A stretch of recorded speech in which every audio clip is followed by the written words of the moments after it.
Bonjour tout le monde, c'est Kim Kaya pour RPM. Aujourd'hui, je suis dans un concessionnaire Genesis parce qu'on nous présente pour la première fois au Canada le Genesis GV60 Magma. Donc aujourd'hui, je vous présente 5 points à savoir sur le véhicule. Je vous montre ça.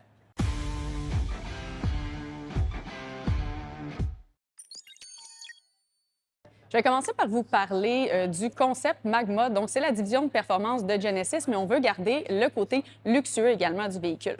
À travers les années, on nous a présenté des prototypes puis des concepts comme le G90 Wingback, qui est comme une familiale. Ici, on a le GV60, qui est un véhicule de production. Le modèle a déjà été présenté sur le marché coréen, mais on l'attend sur le marché nord-américain et européen d'ici la fin 2026. On me dit qu'on vise l'été pour ce véhicule-là, ce qui fait du sens parce que c'est un véhicule de performance et l'engouement va se passer plus l'été.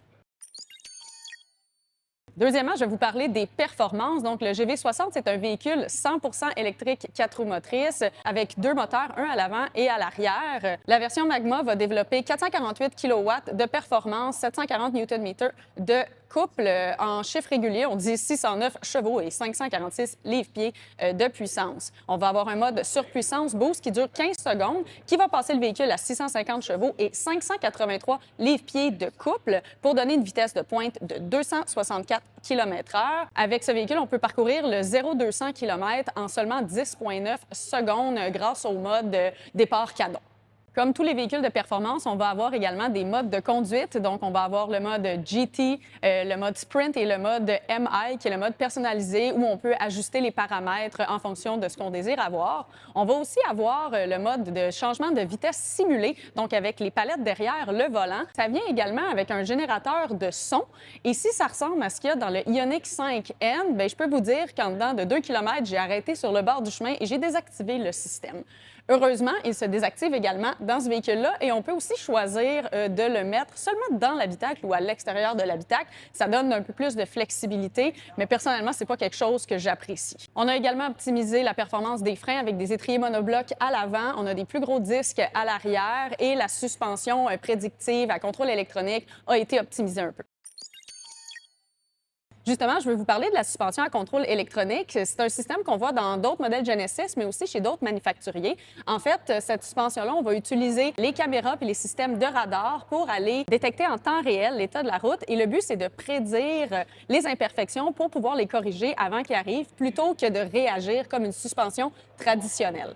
Avec les versions Magma, on est axé sur la performance, donc ça va être la géométrie de cette suspension-là qui va avoir été optimisée pour avoir moins de roulis et une meilleure performance en conduite sportive.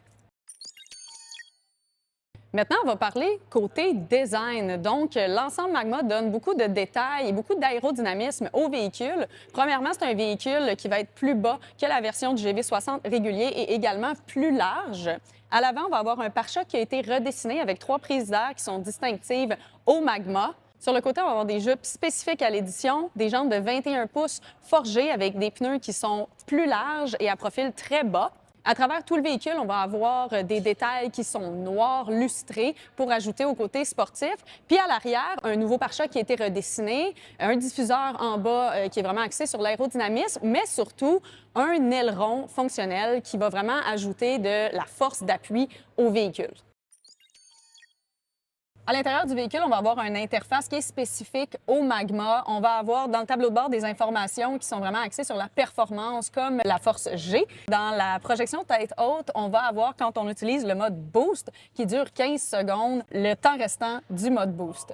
Genesis a voulu garder le côté luxe en ajoutant le côté sportif. Donc, on a un mélange de matériel, du cuir, du suède, des surpiqûres orange. Ce que j'aime particulièrement et que je trouvais dérangeant dans d'autres modèles, c'est le sélecteur de vitesse. Donc, quand on allume le véhicule, le sélecteur de vitesse tourne, mais c'est surtout qu'il n'est pas exactement de la même grosseur que la molette de contrôle qui est ici. Donc, ça permet d'éviter un peu les problématiques de ce côté-là. Donc, l'intérieur est assez typique des Genesis, mais vraiment plus axé sur un look sportif.